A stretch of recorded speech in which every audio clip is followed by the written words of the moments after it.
नमस्कार, मी सौ जागृती किरण महाजन. आपल्या मनसरमध्ये लाडकी बहीण योजनेच्या बऱ्याचशा लाभार्थी महिला भगिनी आहेत आणि आता महाराष्ट्र सरकारने सर्व महिला भगिनींना ही सूचना दिलेली आहे की प्रत्येकीने आपली ई-KYC या ठिकाणी करून घ्यायची आहे. तर आता ई-KYC घरच्या घरी आपल्याला कशी करता येईल याची माहिती मी आज तुम्हाला देणार आहे. तर आपल्या प्रत्येकीकडे आज आपण स्मार्टफोन वापरतो, मोबाईल आपल्या सर्वांच्याकडे आहे. तर या मोबाईलवर घरच्या घरी आपण आपले ई-KYC पूर्ण करू शकतोय. तर अगदी सोप्या पद्धतीने अगदी 2च मिनिटांमध्ये आपली ई-KYC पूर्ण होतीये. तर ती कशी करायची? तर आपल्या मोबाईलमध्ये आपण प्रथमतः Googleवर जाणार आहोत. आपला जो स्मार्टफोन आहे त्यामध्ये आपल्याला Googleवर जायचं आहे. Googleवर गेल्यानंतर आपण लाडकी बहीण योजना ई-KYC लिंक सर्च करायची. सर्चमध्ये जाऊन लाडकी बहीण योजना ई-KYC लिंक सर्च करायची आणि ती सर्च केल्यानंतर जेव्हा ती आपण बटन क्लिक करतो त्यानंतर यात 2-3 लिंक खाली आपल्याला बऱ्याचशा लिंक आलेल्या दिसतील.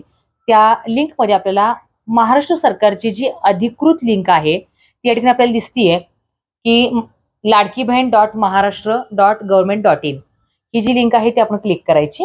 हे पहा अशा पद्धतीने ही लिंक केली की हे पेज आपल्या समोर येईल. महाराष्ट्र गव्हर्नमेंटचं हे पेज आहे, लाडकी बहीण योजनेचं हे पेज आहे.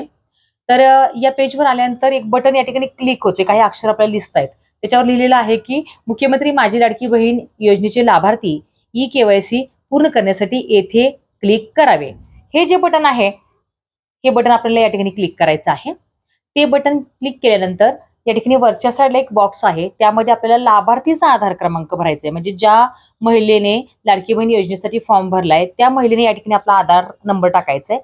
त्यानंतर त्याच्या खाली जो छोटासा बॉक्स आहे त्यामध्ये आपल्याला कॅप्चा भरायचा आहे आणि खालील सर्व माहिती वाचून आपल्याला मी सहमत आहे हे बटन क्लिक करायचं आणि त्याच्या बरोबर खाली OTP पाठवा हे बटन आहे छोटंसं, ते आपल्याला क्लिक करायचं आहे.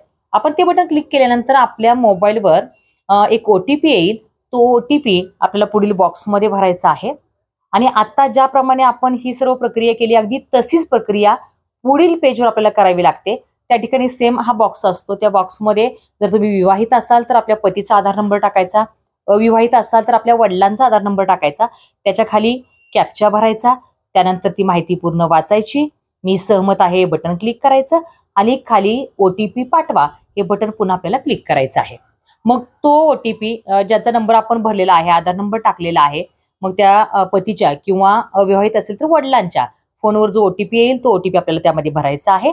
त्यानंतर आपल्याला आपली कास्ट कॅटेगरी या ठिकाणी सिलेक्ट करावी लागते. आपली जी कास्टची कॅटेगरी आहे ती कॅटेगरी आपण सिलेक्ट करायची आणि त्यानंतर शेवटी या सर्व माहितीशी मी सहमत आहे हे बटन दाबून माहिती सबमिट करा. ती माहिती एकदा का सबमिट केली की त्या क्षणाला आपल्याला लगेचच या ठिकाणी एक मेसेज येतो की तुमची ई-KYC पूर्ण झालेली आहे.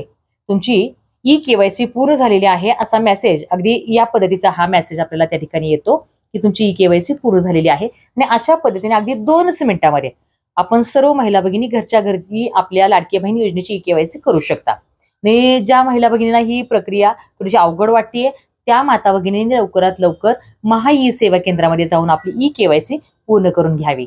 धन्यवाद.